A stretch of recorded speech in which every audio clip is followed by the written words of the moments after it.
Hey, how's it going, guys? I'm playing a 10-minute game here on chess.com, and I'm about to absolutely dismantle this guy, uh, dimas96. He's about to enter a world of hurt in the French defense. He'll advance like everyone else. That's really like all I see, actually. Sometimes people play knight c3. Almost never get exchange variations. Or other stuff. Yeah, in the end, they always decide to advance. It's the sexiest stuff out there right now. I don't know what I'm talking about at all. But at the 1300 scene on chess.com, it's all the rage. All right, so we got some normal stuff, and he's spending a lot of time. This is now not normal anymore.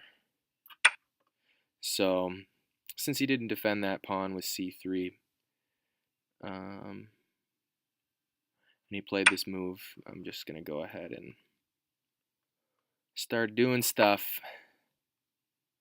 So I feel like I'm playing pretty principled stuff. Him taking with the queen was definitely weird right there. So yeah, like I said, this kid's gonna get dismantled. Huh. I thought he would come here to defend this pawn sideways and then just develop his bishop this way and it wouldn't be too big of a problem. But now I can't help myself from taking with check. So that looks pretty good for old Perk. I'm gonna play this move, I think, with the idea of coming out here. My bishop isn't immediately under attack, so I think making this threat along the diagonal will be pretty real. So he's down a pawn with his king in the middle, blocking all his development, gaping dark squares, and I'm up on time. I mean, I feel like every imbalance is my way, so I'm just going to stay cool and lock up this W, hopefully without too much trouble. Okay, yeah, so he's already reacting to that threat. So he's not as bad as he could be. He's not necessarily the worst ever. I should stop talking so cocky here. I still got to play a lot of good moves before I get the 0-1 score. So I mean, take? Do I? Kind of interesting to push this pawn, because if king takes, I push the pawn. Discovered check. Pawn cover. Nah, his bishop develops. Yeah, it's all dumb. It's all dumb. I'll probably uh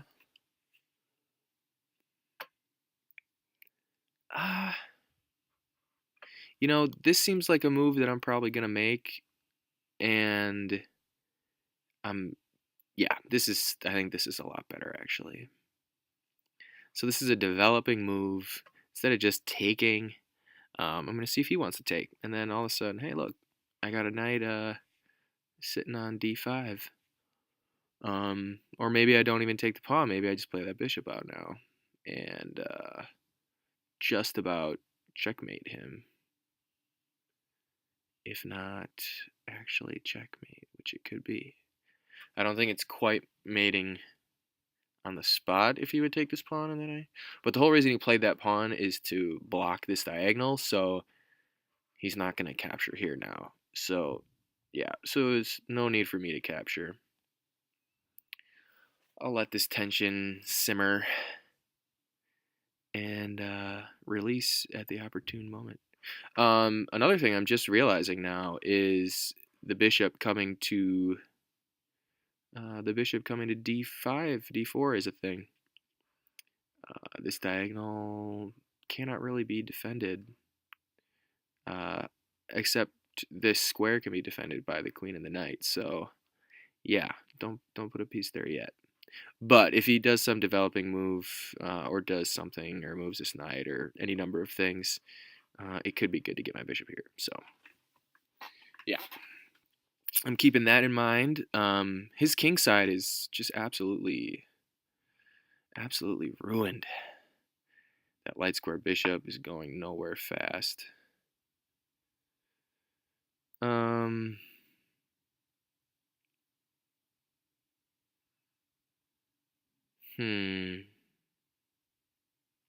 Does that move have any threats? Shut up, phone. I gotta pause this. Not pause, silence this quick. Make sure I have no further interruptions. Because there's a guy born in 1996 that needs to get wrecked right now. I'm thinking I'm gonna get the other knight cooking. Or do I castle? I mean, I could castle. The only thing is now with this move, with his queen here, he's now threatening to do. Yeah, so he's trying to force exchanges, or he might be, but he could bring the bishop here, force crap off, which isn't really how I'm trying to play right now. I'm trying to keep pieces on and checkmate him, make him suffer. So, not just exchange and then be up a pawn without much. So what happens if I play knight c6? He can still do this move, which stinks, because that's not what I want. And I can't even retreat the bishop anywhere, because he can still play that damn move and just pin the bishop. So maybe he's starting to do all right, or maybe I want to play this knight here, and then he can't bring the bishop there to contest that diagonal, unless he's going to play g4, which I guess why not, because he's not castling there and he needs to get his light squared bishop under control. This is all very interesting. Let me think.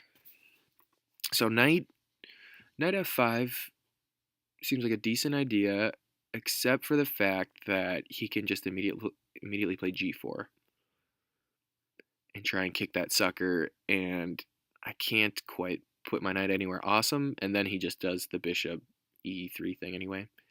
I mean, I could do it and do, like, maybe he won't see it g4 kind of thing, but I feel like in a position that seems like it should be this good for me, I'm going to spend another 30 seconds and see if I can find a stronger move.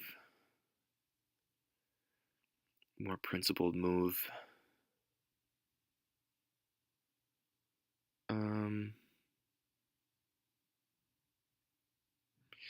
Okay, so, now I'm actually starting to see a reason why it might be good to take here, and that would be if his queen takes, he's no longer teaming up with the bishop there.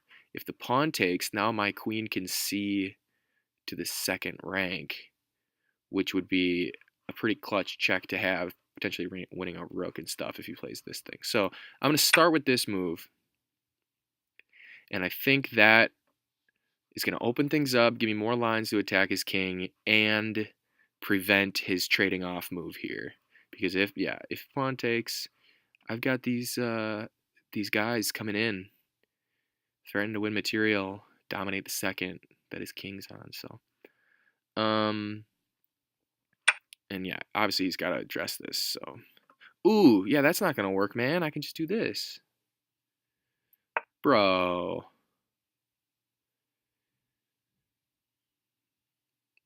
Well, now it's just over right now. I don't get to brilliantly destroy him.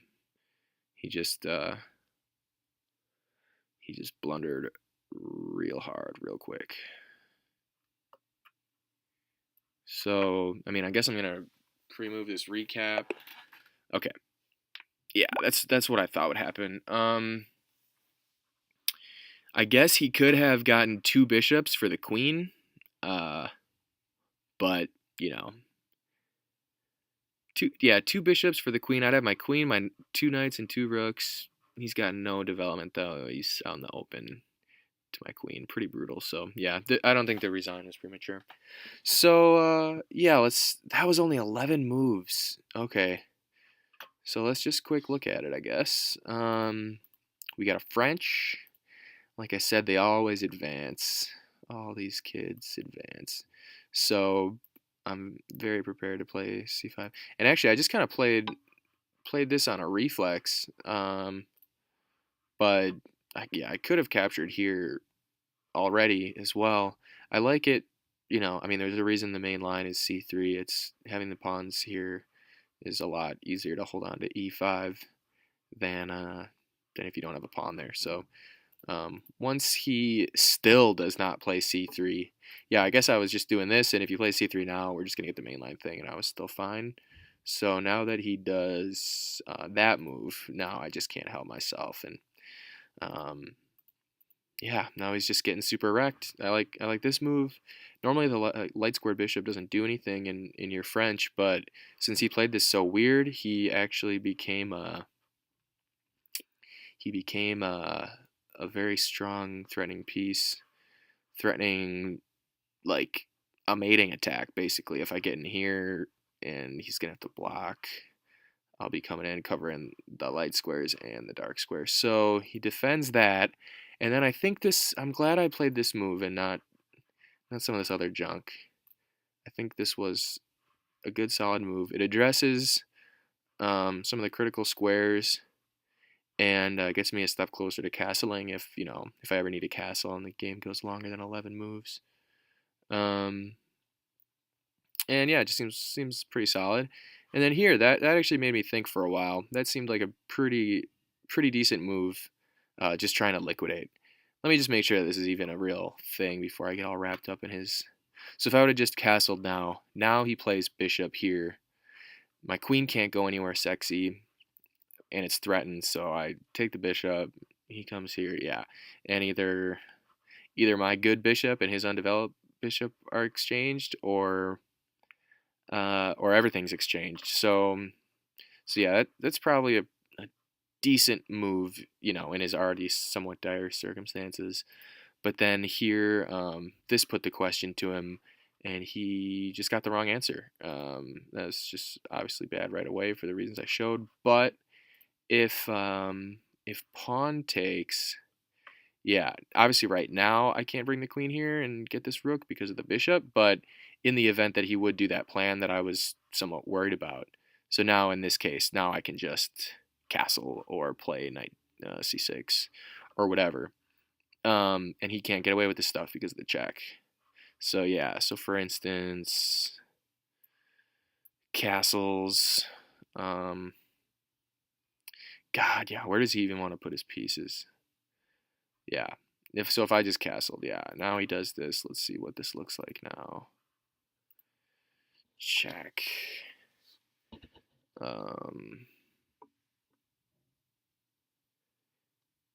Is he gonna want to block? Yeah, he's not getting anything out of this. If the tactics are working for anyone, it's me. Worst case scenario, I just exchange, and I've gotten more development in, so I'm gonna pick off these pawns. So yeah, good game, and once again the French prevails. So thanks for watching, guys. Peace.